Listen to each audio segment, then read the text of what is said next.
Welcome to Charity Village Connects. I'm Mary Barrell.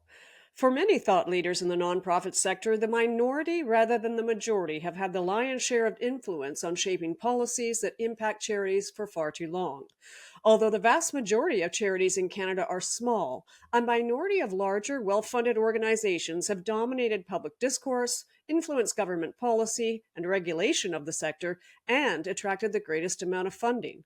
We'll take a closer look at what the impacts have been historically and what we can do to make access to influence and funding more fair and equitable, and more reflective of the sector and the communities it serves.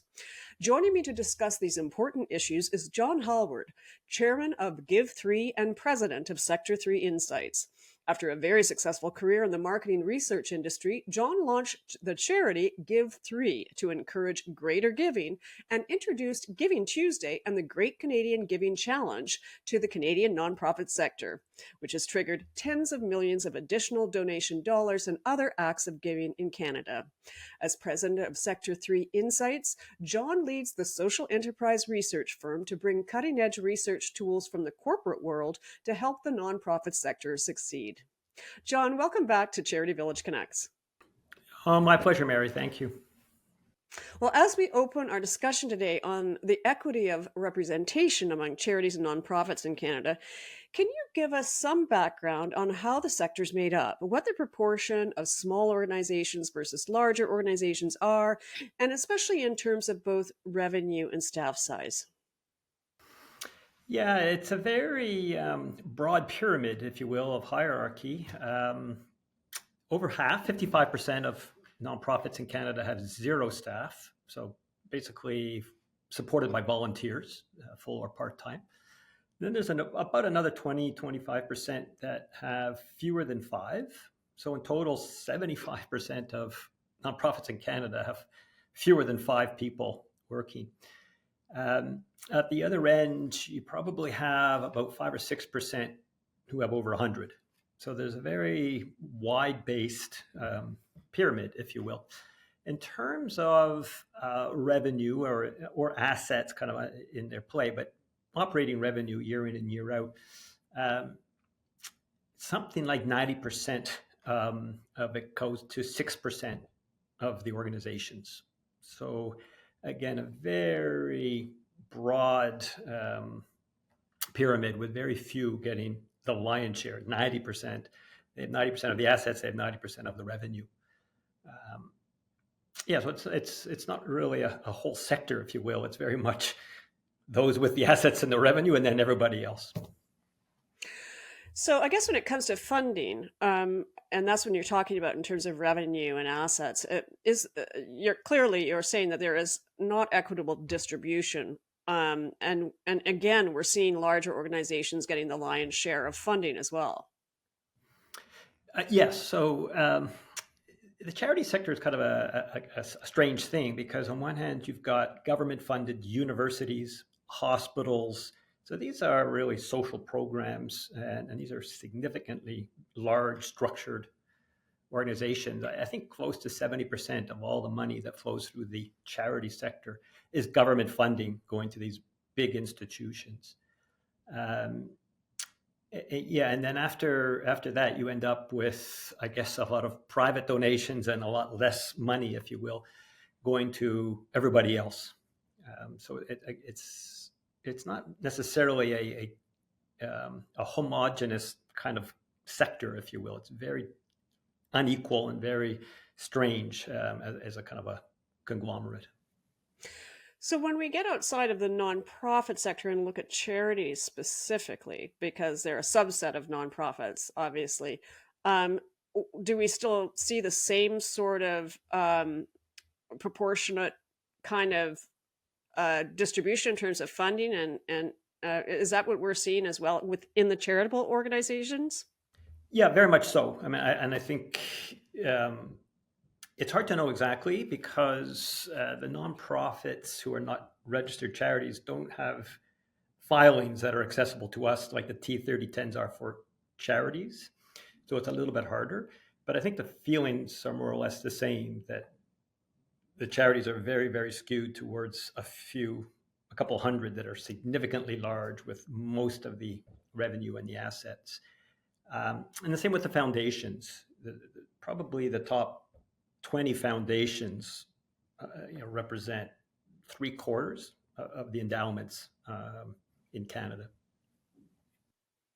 I mean, that's an extraordinary picture, and one that probably the public isn't aware of in the least, and potentially even some people that actually work in the nonprofit sector. Am I right in all that?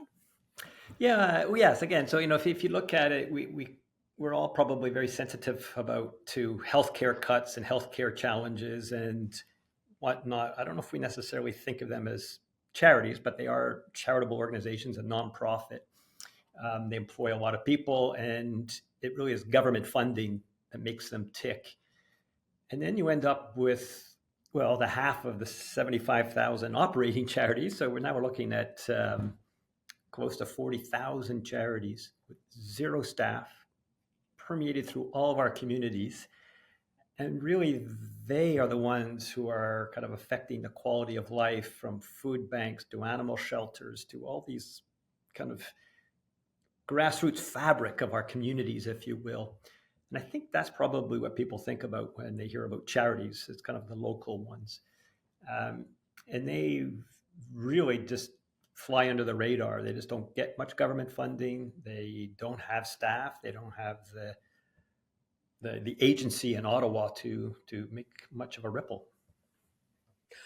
Well, that was my next point, and something that we're exploring in this podcast. That we're interested in finding out about when it comes to accessing influence about the regulations, for example, that govern them, as well as the opportunities to consult with government. What is the kind of representation that we're seeing in the sector? Does it follow the same sort of formula that the funding and the revenues and assets do? Yeah, I probably think it's even more extreme than that. So, I mean, we can talk about 10% of organizations representing 90%, if you will. But 10% is still a significant number in the thousands. When it comes to advocacy, either in terms of pre-budget submissions to the Finance Committee before each budget, of which I think our sector probably submits 300 to 400. Imagine Canada tries to count and keep tabs of that, but we're certainly talking less than 1,000. So we're talking now just hundreds, if you will. So 300 or 400 will submit something. If you look at the T3010s that all charities, registered charities, have to file, less than 1% claim any expense towards advocacy and GR initiatives in Ottawa. Less than 1%. So you kind of look at who is getting their voice heard, who is representing themselves. I think we're talking half of 1%. We're talking about a very small group. Most of them are organized larger or represented by a larger association, a membership or group who speaks on their behalf. But it's a very, very small, narrow group, if you will, speaking and having a voice in Ottawa. And they're certainly not representative, right? They're not representing the vast majority who don't have any voice or any agency. They represent their own interests, and that represents a large organization that's well-funded, or a membership of associated organizations that collectively have clout. So it's very, very skewed. It's very quiet. I mean, I think, was it 2018, I think the government allowed greater freedom for charities to advocate. My understanding, I think it was Professor Munro at the University of Ottawa who did a study and found that there was no increase in advocacy thereafter, even though the freedom was given to the charity sector. And I think that's largely because the vast majority of the bottom half of the bottom 90% of the pyramid don't think strategically for the health of the sector. These are largely charities with a few people who have big hearts, who are just trying to make a difference in their community. And they're very much preoccupied with the tactical execution of getting core funding, hiring staff, retaining staff, engaging staff, and delivering charitable services. So the ability and the freedom to advocate is just doesn't resonate really. They just don't have the bandwidth, and they just don't think that way. And it's perhaps the same old players who were advocating prior to 2018 who continue to advocate today.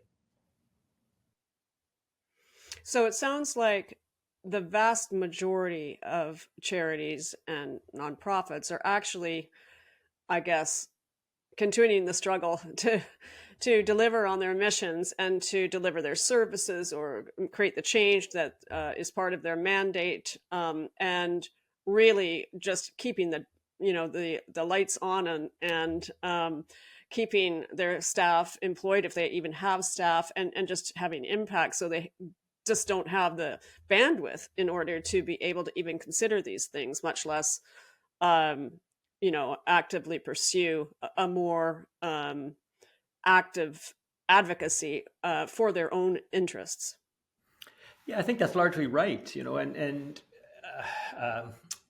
my background is doing surveys, as you mentioned, so I love doing surveys, and we often reach out to the operating charities to collect their opinions, because I don't feel they have a voice in Ottawa. I don't feel they have much agency in Ottawa. And it's largely because, well, one, I don't know if they have the bandwidth to really express it. Two, they live in fear of their funders and getting cut off or upsetting somebody. So they just kind of keep their heads down, if you will, and they're busy focusing on, as you say, keeping the lights on and everything else. So they don't have much say, to be honest. So nobody's really representing them, and the few that perhaps could are also organizations that have funding pressures and biases. So that group, short of what I love from the university, Carleton University, and of course their ongoing tracking where they ask 2 or 3 questions of charities. It feels like it's every week. I'm not exactly sure how frequently it is. That's a little bit of a voice, giving a voice to the charities, the operating charities. But by and large, that whole that bottom 90% goes kind of unheard from. You're talking about their project that does real-time sort of check-ins with the sector players. Like, by that I mean the operating charities that are out there. Is that what you're talking about? So there's real-time sort of responses to issues and things that they can create some sort of data points that would be helpful, I suppose, that otherwise may not be getting to the decision makers. Yeah, and I think the power of what they're doing is they're asking very specific questions. There's kind of themes each week. We have asked people just kind of unstructured questions like, what do you think are the biggest strategic issues facing the sector? Most of the charities have no idea. They just kind of pause and they go, I don't know, I haven't thought about it. It's just not where their minds are at. Their minds are at keeping the lights on, core funding, staff, and delivery. And so it's short of kind of saying, well, how do you feel about X, or do you prefer X versus Y? And then they may be able to give you an opinion. They largely don't advocate for themselves. They don't think that way. Even though since 2018, they've had the freedom to do so. The fact that they haven't is I think, a telling. So, obviously there's some groups that are intended to or purport to advocate for the sector at large. Is there a problem with sector leaders being too cautious about advocacy, given their need to protect relationships, as you say, potentially with funders or donors or members of their organizations? Do you see that as an issue in terms of getting fair advocacy and equitable sort of voices to the decision makers and policy decision makers in the government and elsewhere? Yeah, it's a good question. Yes, I don't think the system works very well. So you do have organizations that represent a collection of foundations or collection or a membership of groups. And so these kind of sector leadership organizations are I don't want to call it peak organizations because we have many peak organizations, let alone each province's own networks. And I mean, there's lots of these kind of leadership type organizations. So in theory, they are more active and they do have the ability to be more provocative and advocate for their interests. But even those groups fear upsetting their membership. They fear their funding models because they all are head offices, if you will, of which they have to keep their constituency and their stakeholders on board. And I really felt this with the disbursement quota discussions and had kind of firsthand experience of going to Ottawa and advocating and seeing where the pressures come from. You can sense a real risk adversity and a real resistance to change because everybody was, to a certain degree, worried about the consequences of speaking out. And I think that's just, unfortunately, a symptom of the ecosystem that we have, right? That we're not motivated or rewarded by profit. We don't have a mechanism in our charity sector to reward risk-taking, to reward efficiency, and to penalize those who are a lot less efficient, like profit would, or a lack of profit would put you out of business. So in default of that, we kind of operate by, I guess, different mechanisms that are very undefined. And one of them is to survive. Just keep doing tomorrow what you did yesterday. Don't upset people. Don't lose your funders. Don't lose your membership. So it's just got a built-in sense of process over purpose, survival, risk adversity. And that's largely how it happens. Interestingly, onto this topic, Canada did have a 5% disbursement quota, and then it got reduced to 4.5%. Then it got reduced to 3.5%. Much of that happened under the radar, and there was not really a lot of advocacy or public debate about it being lowered. And in asking and trying to understand how did that happen, it largely happened by a few influential people pressuring the government to do that. So that shows power and agency. So it doesn't really particularly work in a democratic way or in an open way or in an inclusive way. And those who do get a voice don't necessarily represent the whole sector or the interests of the sector. And another thing to put onto the table is that we actually don't even have a strategic plan for this sector. So there is no consensus and agreement about what is strategically most important to do. And if one or two of those most strategic important things to do requires risk, then it doesn't happen. So, who actually can put their hand up to say that they have the rights to speak on behalf of the strategic needs of the sector when nobody's given anybody any rights and there is no strategic plan? So it's very much every man for themselves trying to do what their own governance model and their own board and their own agenda and their own resources allow them to fight for. So I've heard from other folks in the sector that, the disbursement quota, as you said, was sort of the thing that, I guess, what brought the scales from their eyes and made them realize some of the problems of having the influence so concentrated in such a small group of people. I wonder if you could remind our listeners about what happened there when, as you say, it was reduced to 3.5%, and there was a movement to try to increase it, especially when we were hitting some very, very significant challenges within our economy and in our society at large. Yeah, so I think there are several, I'm not sure what we call ourselves, but change agents, shift disturbers with an F. But there were a lot of kind of people expressing a view that the 3.5 was too low. They were not largely from large organizations that represented these foundations, because obviously the disbursement quota is a policy that affects grant-making foundations and how much they must disperse every year. Um, so it was coming from individuals, some of them very smart, some of them have been in the sector a long time. They're saying it needs to be increased. Um, it didn't necessarily land on fertile soil. A lot of people were opposed. I think the ACCS, the Advisory Council to the Minister of Revenue, advised against increasing it. So there certainly was pushback. I personally got phone calls from foundation people saying, what the heck am I doing?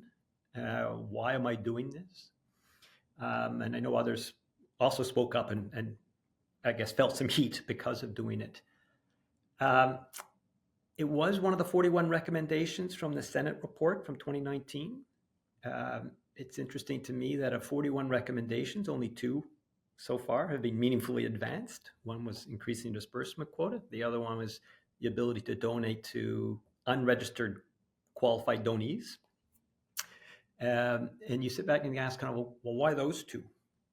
And I would propose that they made for good politics. That the idea of increasing disbursement quota was a morally right thing to do. It was respectful of taxpayers' money to allow taxpayers to see the benefit of the charity tax credits from the public purse being used in a more timely fashion than sitting on the sidelines in perpetuity. Had zero cost to the budget to increase it. It could show support to the sector. It could release the charity directorate. People told me it triggered $1.8 billion in the first year, way more than people were going in the public record to say it was going to impact. And so we found fertile soil in Ottawa when we advocated for it, despite the opposition. And going back to this topic about voice and agency, I found in our advocacy work in Ottawa that if you conduct surveys and you bring the voice of the silent, and the beauty of these surveys of the operating charities and also of Canadian taxpayers is it brings their voice with anonymity, that they will participate in the survey and express their views because they know they remain anonymous. But the majority of the charities said, we think that a higher disbursement quota is a good idea. And then a poll with Ipsos of Canadian voters said, we think it's a good idea. So bringing that to Ottawa, and in a sense,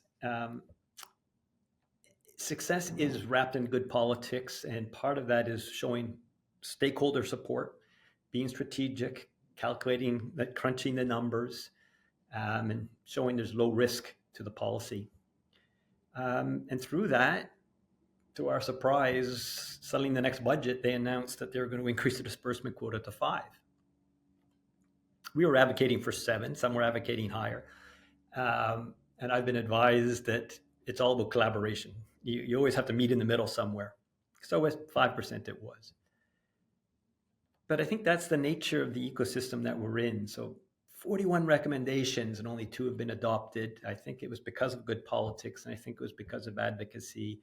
And I think doing the surveys helped because it brought the voices of the silent people without agency. And so it happened, and hopefully for the right reasons and for good purpose.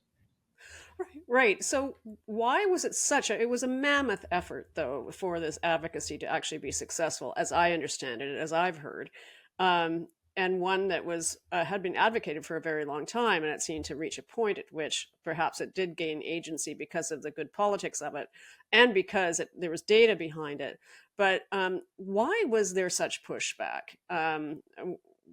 What are your thoughts about that? And clearly this comes from, I guess, the top of the pyramid, the ones with the highest amount of influence anyway, and the largest amount of resources and funding. Well, I think that's right. So the pushback, whoops, there goes my earpiece. The pushback came from those who we heard from. So we didn't hear from the 75,000 operating charities. Virtually none of them kind of stepped forward to say, count me in. No surprise, I guess. It was the grant-making foundations who are going to be obliged to increase their annual disbursements. Admittedly, many foundations were well above 5% anyway, but a significant amount And as I mentioned, the charity director had estimated like $1.8 billion was triggered because of the disbursement quota. So the foundations that were under that 5% pushed back. They didn't want to have to do this. They didn't want to be told what to do. They thought it would be a threat to their existence in perpetuity, and they were just weren't happy about it. So they got airtime. They pushed their points of view in the public domain. And as I mentioned, operating charities, even though there's 75,000 of them and they're on the front lines, they're experiencing this growing charity gap in Canada. They're struggling. We're silent. And they didn't dare upset the funders that keep them going, so they were silent. And then, admittedly, Canadians aren't aware of the issues in the charity sector. Holistically, they like charities. They trust charities. They believe charities play an important role. I would say that most Canadians don't even understand the difference between a charity, a private foundation versus a public foundation. So when you start talking about endowments and stuff, so when we mentioned to them in our polling, we said, were you aware that foundations have $150 billion sitting on the sidelines? No idea. So without that knowledge, they're silent. They don't pressure elected officials. They don't lobby their MP to say, fix the charity sector. It's just taken for granted. So basically, anybody who wishes to raise their voice gets airtime. And in this case, for the disbursement quota, it was largely the foundations who spoke up or spoke out against it. Right. The foundations that would be required if there was an increase in the disbursement quota to spend out more money annually than previously. Yeah, and I must be fair, there were some foundations who said, how can I help? Some foundations stepped up and say, totally agree with you. Anybody doing less than 5% is not right. So that was very rewarding to me to know that I wasn't totally crazy. But by and large, the pushback came from those who didn't want it to happen, and they got airtime.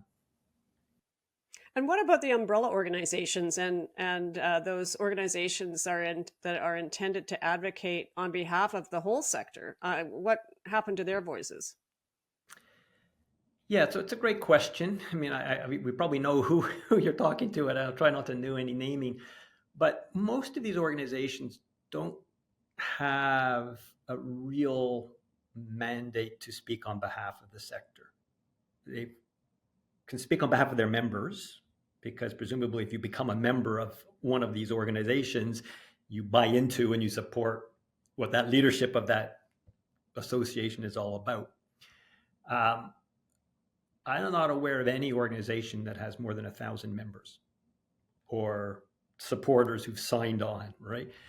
So you have 76,000 operating charities. So who speaks for the 75,000 other than the 1,000? Most of them only have a couple hundred members or so, whatever. And I mentioned, I'm not aware, and I've asked them all. I've asked Susan Phillips at Carleton, et cetera. Are you aware of anybody having a strategic plan for the best interests of the sector going forward? And the answer is no.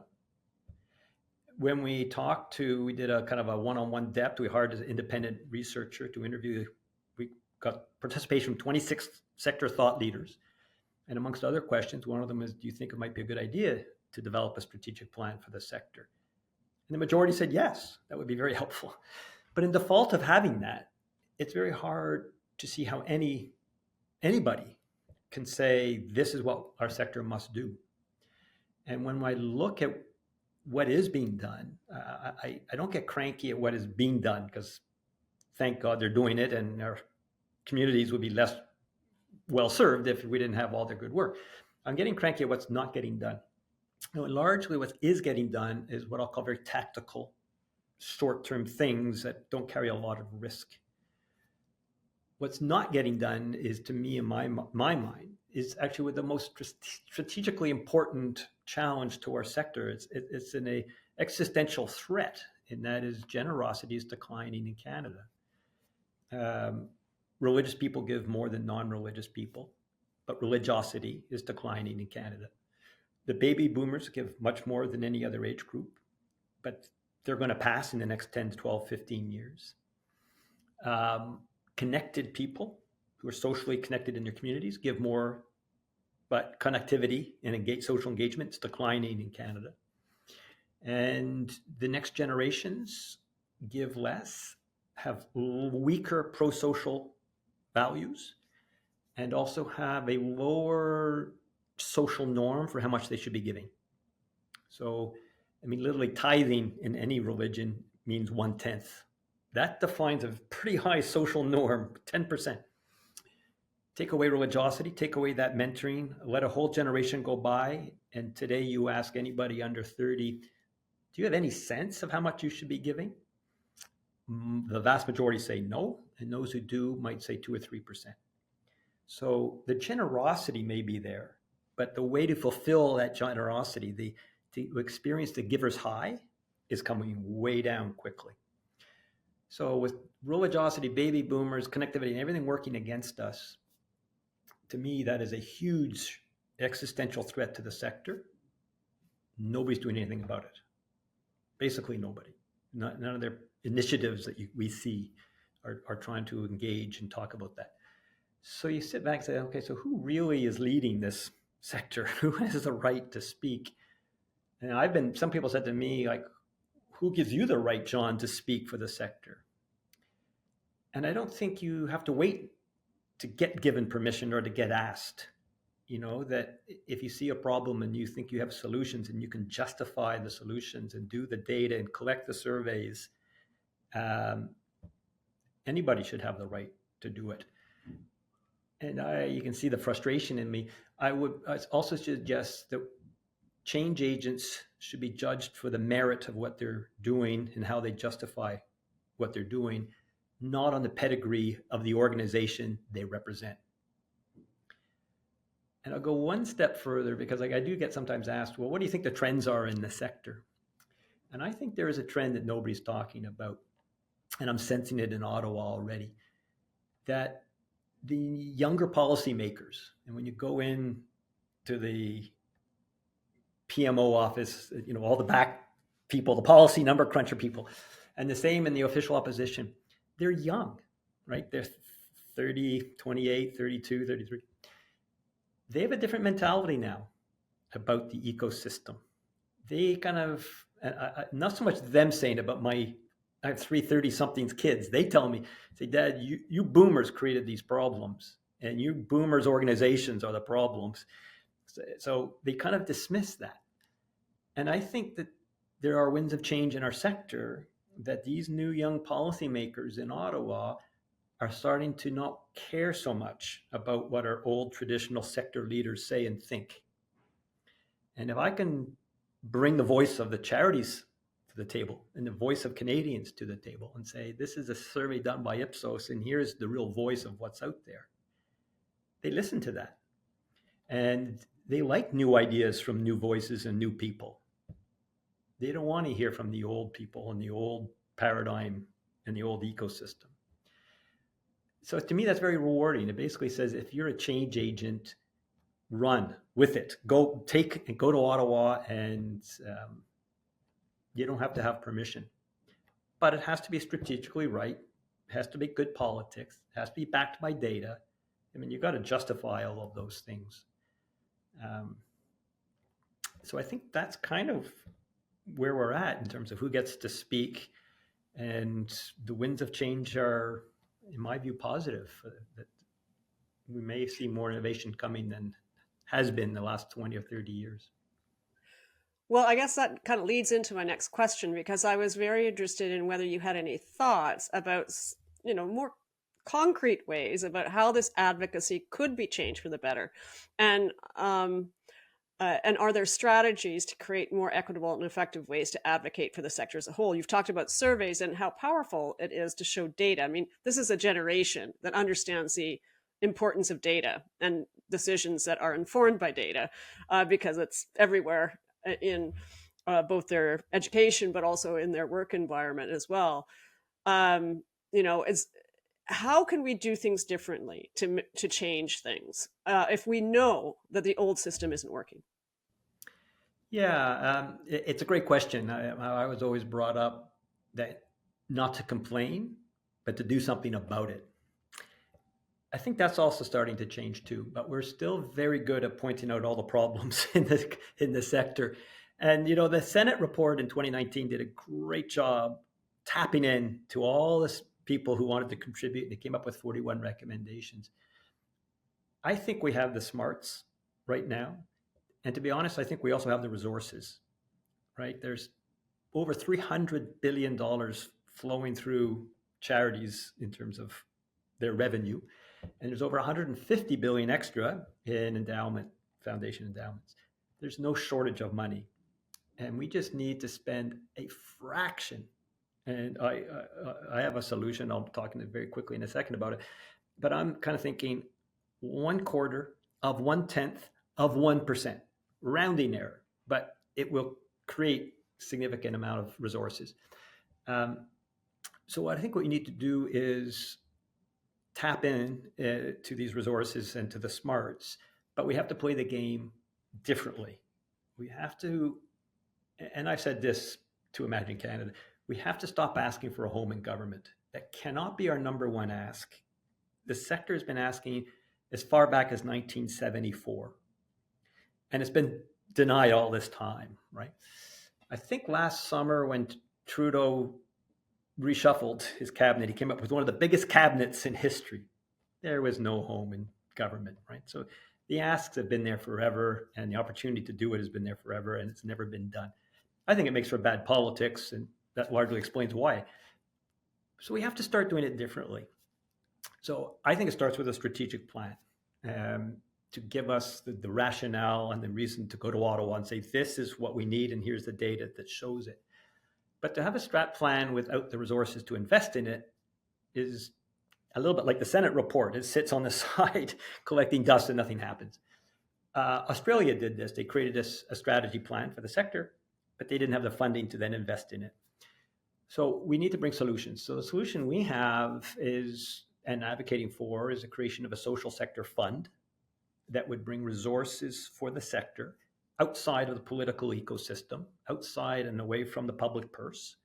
It's a fund with a fit for purpose agency to receive those funds and allocate them according to the strategic plan to achieve empowerment of the sector as a whole, not to invest in food banks or cancer research, not the tactical mission, but the sector as a whole, and to address, for example, declining generosity, to put measurement in place to better monitor what we're doing, kind of more strategic issue type things. And to fund it, I want to tap in at that 1/4 of 1/10 of 1% of foundations assets. That requires a policy change in Ottawa, asking them, mandating them to do that, allow it to count within foundations disbursement quota. So it's a grant. It doesn't go in their overhead, which they're very protective of. It goes into their grant budget, counts in their disbursement quota, no extra financial obligation on them, and it's a rounding error. It's very small. But collectively, that would generate about $40 million a year to then invest in the strategic plan, which would be its first mandate. The first thing it has to do is do a strategic plan for which it then knows how to allocate the funds. It would provide a predictable ongoing funding model. It's outside of the public purse, so it's not like the next government would come in and say, oh, there's a budget item, cut. We have precedent. If you buy tires today in Canada, new tires, there's a mandated $5 tire recycling fee that the Canadian Tires and the Goodyear Tires of the world have to collect. It goes to the Rubber Association, doesn't go into the public purse, into the tire recycling program because that's a public good. So we already have this mandated kind of model outside of the budgetary office and the mechanisms of politics. We just want to borrow that idea and apply it to the charity sector. It gives us, so we could stop asking for Ottawa for more money all the time. And I think both parties have expressed in this election that they're not just going to invest in all these expensive overhead things, that they have to be very focused on what they're doing in terms of the tariffs, et cetera, et cetera. I don't think they're just going to start throwing money at the charity sector. They haven't done it in the past. I don't think they're going to do it now. So this type of social sector fund really empowers our own sector to get on with fixing its own problems without asking Ottawa with a strat plan. So to me, that's innovation, that's change. I've already heard from some that they think it's the wrong idea at the wrong time, et cetera, et cetera. But they never said why. And I go back to the 26 thought leaders that we interviewed, and people want change and they want it urgently. And they like the idea. So it's not the wrong idea. I also went and did a survey with charities. They think it's a good idea. I asked Ipsos to do a poll. I didn't think Canadian taxpayers would be against it, and they're not against it. They support this concept. So it's not the wrong idea and it's not the wrong time. It's a good idea and we need it urgently. And so I think when people say it's like the wrong idea at the wrong time, it's indicative of that risk adversity. Don't change, don't rock the boat. We don't want to lose any more members or any more funders. It's easier to defend the status quo than it is to take a risk. But the status quo is letting us down. And I don't know if we're willing to accept that in our charity sector. You weren't allowed to be critical in the charity sector up until about 10 years ago. It was very bad vibe to be negative, right? But there's millions of Canadians suffering mightily. The environment's suffering mightily. We have these existential threats. We have to do better. We have to look at the half-empty part of the glass. Again, I don't want to take away from all the good work that people are doing. I'm getting cranky at what we're not doing, and we're not innovating, and we're not trying to find new solutions. And I think that's where I welcome support and I welcome any change agent to just go right to Ottawa. Don't worry about getting approval from sector organizations. If you can justify it with data and get some surveys, et cetera, pass the jail or whatever the monopoly is, go directly and get your $200. Go right to Ottawa and start advocating. I have two questions that are really about, that are triggered by your comment of people saying that it's the wrong time. It seems to me that a lot of things are happening right now that would contribute to it being a really good time. I mean, we've seen with the threats of annexation and these threats of and continued tariffs on Canada that are being imposed by the United States, this overwhelming response by Canadians of unity and patriotism and willingness to take action. I'm curious, first of all, whether you think that might have an influence as well on the not-for-profit sector in terms of actually galvanizing how they might actually take action themselves to make change within the sector that is their own, as opposed, as you say, for the usual sorts of actions that have proven to be really quite fruitless in the past. What are your thoughts about that in terms of the timing and the way Canadians are feeling now? Yeah, it's a good question. Certainly the tariff threats represent a significant problem to the sector in terms of the growing charity gap, because you're going to have unemployment and more people asking of charitable services. So the demand side is more likely to go up. On the supply side, if the stock markets are down 10 or 15%, then donors and investors giving money may also diminish. So on the supply side, there's going to be downward pressure. So I think the charity gap is going to widen more so quickly. And so that, I think, is a direct consequence of this. So then you end up with the elbows up kind of mentality. And I think, yes, and I've heard from some sector leaders who are saying, okay, we got to pivot towards solutions. We've all been complaining. We all know what the problems are. Boy, we think they're going to get worse in the next 12, 18, 24 months. We really do need to start finding solutions.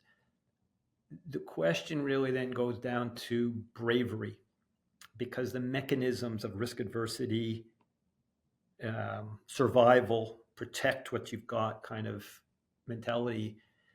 And by the way, when COVID came, some foundations stepped up. Other foundations cut off all granting as defense mechanism. So when the rainy day came and they needed to step up and really help in that real rainy day of COVID, they closed their doors. That's that survival reality that happens. So going forward, I really hope there are some brave people of influence. I can afford to be a shift disturber or a change agent because I don't have funders. I don't have a risk, and I like risk as an entrepreneur in the corporate world. I'm used to just being different and trying things. We need more people like that. And I don't even know if it's necessary, to be honest. I think as soon as this election's over, I'm going to pick up where we were in December, right back in Ottawa. And like with the disbursement quota, it happened in the face of foundations not being happy with it. And the policymakers said, we don't really care how the foundations feel about this. And I kind of went, wow, that's so refreshing. So I do think more change agents, more people will show support for innovation. The narrative is starting to switch away from let's stop complaining, let's get on with it. So I just hope they're brave enough to do that, and their boards accept, and their funders don't show dissatisfaction with that. I guess the second part of the question I have too is again hearkening back to the time of the pandemic, when it became clear that the government indeed depended a lot on the nonprofit sector to help deliver services and be able to be there for community and continue to function at a time when we were facing such disaster and real personal harm. And yet the nonprofit sector stepped up. And given that there's, of course, memories are short in many cases, but still, hasn't the sector proven itself how important it is, and especially in the face of a crisis, and we are now facing yet another one? I guess what I'm saying is do we have a better CV? Do we have a better track record as a sector for the government in terms of being part of the solution in addressing all of these financial and economic crises that we're anticipating in the face of the tariffs and the impacts on the markets globally? I mean, aren't we a natural partner, and shouldn't we be stepping up to be prepared to be so again, to show strength in that way? Yeah, it's an important question, and I'm glad you asked it. Absolutely. If the foundation and charity sector didn't exist, would we wish to invent it? And the absolute answer is absolutely yes. So the sector plays a key role for the kind of the reasons you mentioned.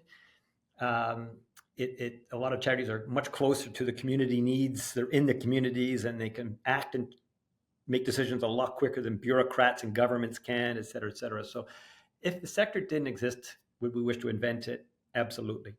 Having said that, I don't think anybody's questioning that in Ottawa. I don't think even voters, and I know there's some discussion about trust diminishing, et cetera. It's not really diminishing that much for charities, charity sector, and donors. They still trust, they still see the positivity of the sector. It's just, as I mentioned, I think the social norm is coming down, so we're not giving as much, and that's a problem. I think Ottawa does see it as a partner, and I think they actually, if I remember with COVID, they put $400 or $500 million on the table. I think they gave it to Community Foundations of Canada to help disperse it very quickly into the communities, et cetera. So yeah, they clearly see the sector as a partner in it. Why exactly have they not built a home for government? I guess they just don't see a need for it, or there's just not politically attractive. I think they take the sector for granted to a certain degree. There's no tax dollars coming from the charity sector to the coffers, so they don't kind of pay more attention to the auto industry.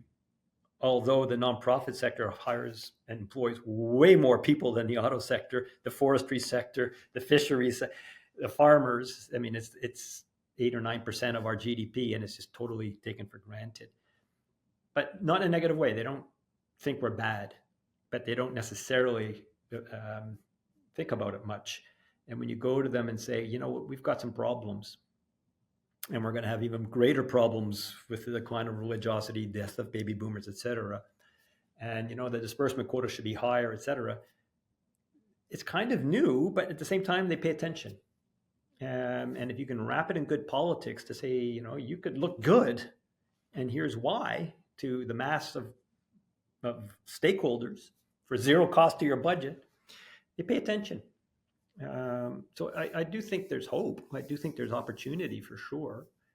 And if we can get a sector fund, I think the ROI, the return on investment of that amount, would be multiples bigger, because we're talking billions and billions in the sector, right? So a $40 million fund to empower greater billions, you know, it's a great ROI.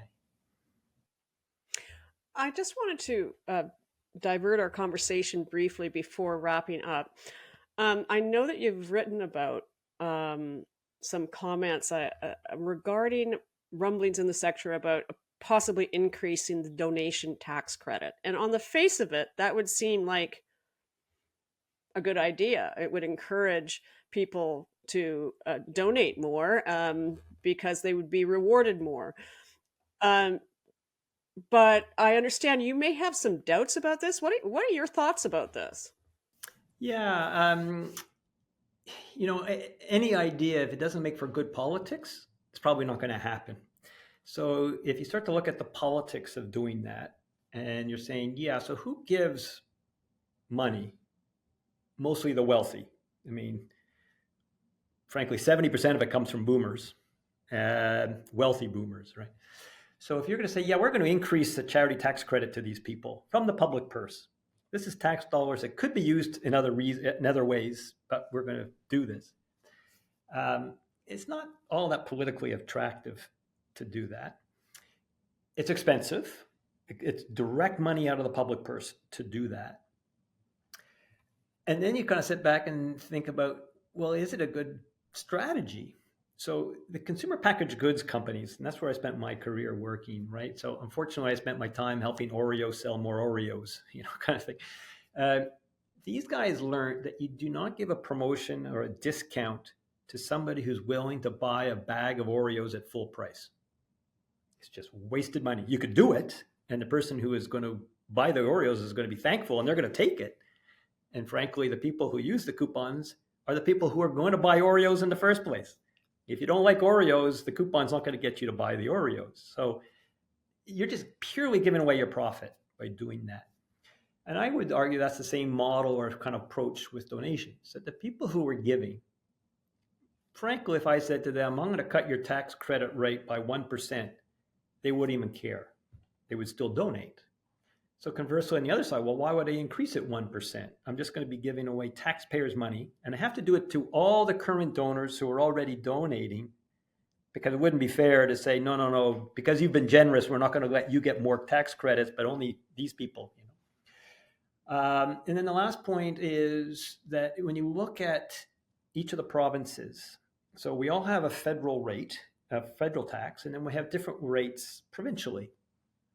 Quebec has one of the highest incentives for charitable donations of all the provinces. And Quebec is the least charitable per capita of the provinces. And they're about half as much as the next second to worst. And if you then look at the provinces and plot out the provinces by their tax rates against their donation participations, there's no correlation. And frankly, it's a little bit of a negative correlation, but that's just an artifact of small samples and culture. So what is it then? Why is it that Quebec is so low? And it's not because they're less generous, but the ecosystem in Quebec has not been to give to charities. They haven't been taught. They gave all their money to the church. As they reject the church, they don't have a track record of giving to the children's hospitals because the church did that. And the churches, when they stepped back, I guess 30, 40 years ago, the hospitals didn't have databases of donors because their donors were the churches, right? So you can just see that it's all cultural. It's about upbringing. It's about norm. It's about what everybody else is doing. It's not about the tax level. So I think it's logical to think that if we to incent better, let's increase the charity tax credit. I think it's bad use of public money, and I think it's politically unattractive. So we need to go somewhere else. That made perfect sense to me once you explained it. I get it. And how could you ever increase it enough to encourage, for example, those that aren't giving? You'd be giving up way too much in terms of the public purse in order to be able to encourage those folks. Yeah, to get a small incremental increase. Correct. Yeah. Yeah. Okay. Got it. Okay. Thank you. So I want to wrap up by actually going back to the ideas that you've had. You come up with this very intriguing proposition, and I want to give you a moment to really sort of give me your pitch about it, as it really sort of suggests something of a shakeup in terms of the sector, and it strikes me as very creative idea that would also serve, I think, to open up new voices to have influence. And I wonder if you could, I guess, explain how you anticipate something like that rolling out and the impacts that it would have, and what your next steps are going to be to achieve it. Yeah, and it gets me to think, Mary, I need to develop my 60-second elevator pitch, and I better get working on that. I think the first argument I need to make is that we have to get people to accept the shortcomings, that we have not come up with solutions voluntarily, organically, independently, collaboratively. All of these things have been happening for 15, 20 years. So the current sector is not capable of fixing it. It has shown that it's not capable of fixing it, and it hasn't happened. So we have to then have systemic change. We need policy from Ottawa. I know some people don't like to be giving power to government, but heck, foundations and charities are already told what they can and cannot do by law, so we should be used to that. So first we have to be critical and open and admit honestly that we're not doing it ourselves. Then we need Ottawa to help. The second part of that is it has to be politically attractive. So we have to be innovative and creative to come up with ideas that doesn't just simply say to Ottawa, open your purse and give us more money, because that just is probably a non-starter. So the idea of the social sector fund, I think, is an example of good politics. Zero cost, gets us to a place, like I say, there's no shortage of smart people and no shortage of money, so it's not a real issue there. There will be some opposition, I'm sure, from some foundation types. But I think the disbursement quota showed us that policymakers don't particularly care about a handful of noisy foundations, because it's kind of self-evident what their interests are, which is their own personal interests and not the betterment of the sector. And then the payoffs could be huge. So what would it do? I would think, well, first it needs a strategic plan. So it's not my point of view, it's what the plan suggests. But one program could be similar to participation. So we know public health is a benefit and reduces the costs on the healthcare structure. So if Canadians exercised more, that would be good. So if you had a campaign of $10 or $15 million and you got healthier Canadians, the relief on the healthcare system is probably in the hundreds of millions or billions of dollars. So a $10 or $15 million investment is really quite smart. I think we need the same for the charity sector, that we need to say Canadians are a caring nation, caring people look after each other, and we need to look after each other. And it has to be multifaceted and has to be sustainable. It took 30 years to convince Canadians to be wearing seatbelts. It took 30 years to get them to use blue bin and recycling. 30 years ago, if you recycled, you were a tree hugger, you were an environmentalist or whatever. But you can change that. But it takes effort and it takes a program, and explicitly means it takes resources. Well, this social sector fund will have resources to do that. I think it would be beneficial to work on HR issues collectively for the sector. I think collectively, we could do a better job at making digital adoption easier for the charities that have very few people, no IT people, right? If you could do it kind of as a co-op funded by the resources. So there are lots of programs that need resources, and this would bring those resources. And it's not this organization, this new fund has to do them. It could be Canada Helps doing them. It could be Imagine Canada doing them. Carleton University could be doing them. They need the resources. They don't have the resources. So the idea then is this would be an agency that disperses the resources, but it's accountable to a strategic plan. That has to be the accountability of it. And it has to report back to the sector that the funds were used appropriately and they were monitored. And if it is created, I would suggest this sector fund should be a fit for purpose agency with no other biases. It's not allowed to receive any funding from a foundation that could bias it. It would only get the money collectively from everybody, and it would be accountable to the strategic plan. So it would be free of baggage, free of bias, outside the political ecosystem, focused on delivering the strat plan. Well, John. Yeah, that's the pitch. No. Okay. Well, it was good. I thought you were finished, but did you have anything else you wanted to add? No, I mean, I think we just have to be willing to change. We can't, the biggest risk we have now is not changing. The trends have been going this way for 15, 20 years, and now it's getting really serious. And the consequences are millions of Canadians are struggling. And so we have to recognize our shortcomings, and we have to be innovative in how we're going to approach it. Yeah. Well, I'll say one more thing. Sure. Just because, if I may, we can. Please. Some people are saying I get in discussions about transformation. They ask me what model of transformation, do I endorse or whatever. I don't have a problem with them wanting to transform, but I don't think that's how it works. Democracy doesn't do paradigm shift short of revolution and violence. Our democracy and most democracies work by policy ideas and politicians putting a policy in front of the government, and it gets voted and it scores political gain or it reduces political pain, and change is a sequence of individual policy ideas that add up to take you to a better place. So that to me is the game we have to play. It's kind of idealistic to talk about transformations and having organizations talking about paradigm shifts and transformational models, et cetera.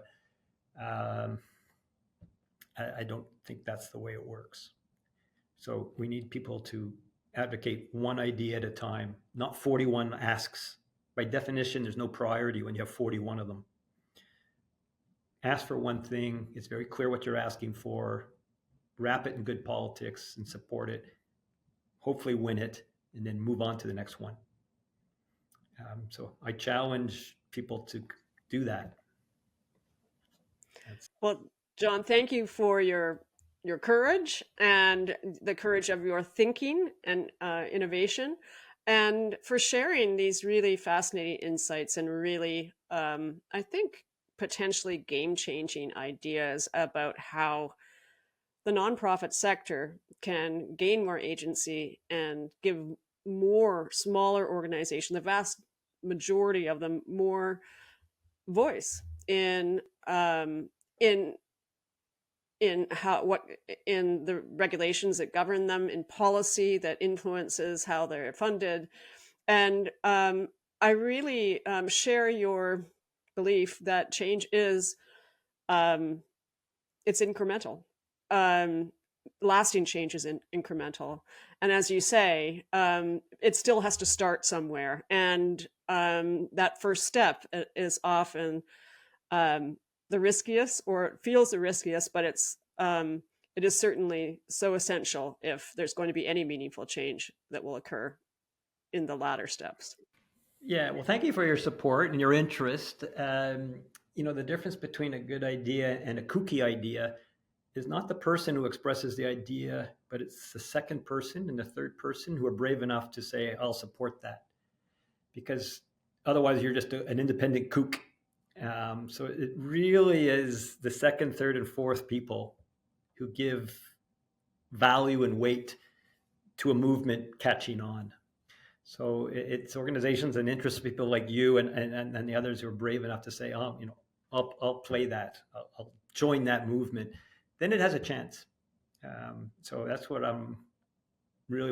appeals to me in joining you and other opportunities, is to find that next little group of people who are going to hopefully agree that we need to do these things. Well, I will share your ideas and give you voice, and you certainly have an influential one, for more people in the sector to hear what you're saying and your reasons why, and the data you've got behind it. And so maybe we can have a few more folks join the idea, and nobody's alone being the lonely kook. Yes, great, super. Well, it all starts on Tuesday, right? We'll have a new government, one way or Right. the other. Right. And so it's game on Tuesday. Let's get back to work. So thank you very much, Mary. I appreciate it. It's my pleasure. Thank you for joining us on Charity Village Connects.